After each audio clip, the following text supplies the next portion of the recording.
ఏంటి మా ఎంతైనా కిక్ ఎక్కట్లేదా? దీంట్లో ఏముందిరా కిక్? మనం వేసిన స్కెచ్ గా భాగ్యం పడిపోయి ఐ లవ్ యూ చెప్పింది చూడు, అందులో ఉందిరా కిక్. అది చూసా కుందేలు మొహం ఇందు ఊడికిపోతుంటే అదిరా అసలు కిక్. అబ్బా బాధలో ఉన్న సంతోషంలో ఉన్న ఇందు కూడా వేది కాక. ఆయన పదే పదే పరిస్థితిని అలా తలుచుకోకూడదురా. అది స్త్రీ కాదురా, ఎప్పుడు మాడుతూ ఉండే ఇస్త్రీ. నువ్వు బాలే టైమింగ్ ఎంటర్ అయిపోతావే. భాగ్యం నాకు పడిపోయినందుకే నువ్వు ఇలా అయిపోతే అసలు విషయం తెలిస్తే ఇంకేమైపోతావే? అసలు మీ కాలేజ్కి వచ్చిందే దాన్ని పడేయడానికి, దాన్ని పడగొట్టేసి దాని బాబుతో ఫుట్బాల్ కబడ్డీ లాంటి గేమ్స్ ఆడేసి ఆన్ని నా కాలు పట్టుకునేలా చేసి నేల నాకు చెప్ప.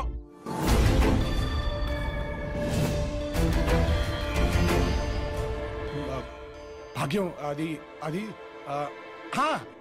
రేపు వినాయక చవితిగా భాగ్యం ఐ లవ్ యూ అనే నాటకానికి రిహర్సల్ చేసుకుంటున్నాం. యారా? అవును మా భాగ్యం కూడా మంచి ఎక్స్ప్రెసివ్ ఫేస్ కదా, హీరోయిన్ రోల్ ఇచ్చేద్దాం. వినాయక చవితి అయిపోయి 4 రోజులైంది. వినాయక చవితి కాకపోతే విజయదశమి. నువ్వు నాటకం ఇంపార్టెంట్ కానీ పండగ ఇంపార్టెంటా భాగ్యం? ఇంక నీ నాటకాలు ఆపు. మా నాన్నతో ఫుట్బాల్ ఆడుకుంటావా? భాగ్యం. మా నాన్నతో నేల రాకిస్తావా? భాగ్యం. మా నాన్నగారంటే ఏమనుకుంటున్నావు? ఆయన కోసం మా ఇంటి ముందు జనాలు క్యూ కడతారు తెలుసా? అలాంటి ఆయన ఇన్నేసి మాట్లాంటావా? హలో భరణి, ఒకటి మాయలో పడి నీ ప్రేమని గుర్తించలేకపోయాను. I love you.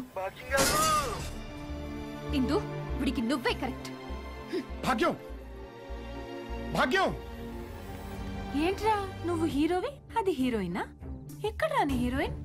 దీన్ని మాత్రమే కాదు, నువ్వు దేన్ని ప్రేమించినా ఇలాగే చెడగొడతా. నీకు లైఫ్ లో లవ్ అండ్ మ్యారేజ్ రెండు లేకుండా చేస్తా. వస్తా. చేతికి అందినట్టే అందిన నా భాగ్యాన్ని దూరం చేసిన ఈ రాక్షసుని ఏం చేయాలో చెప్పండిరా. అన్సాన్ గడితే మేమోటికి ఏం చెప్తాం? ఏం చేస్తావురా? ఏస్తే గీస్తే మాక్సిమం ఇంకో బీరేస్తావు.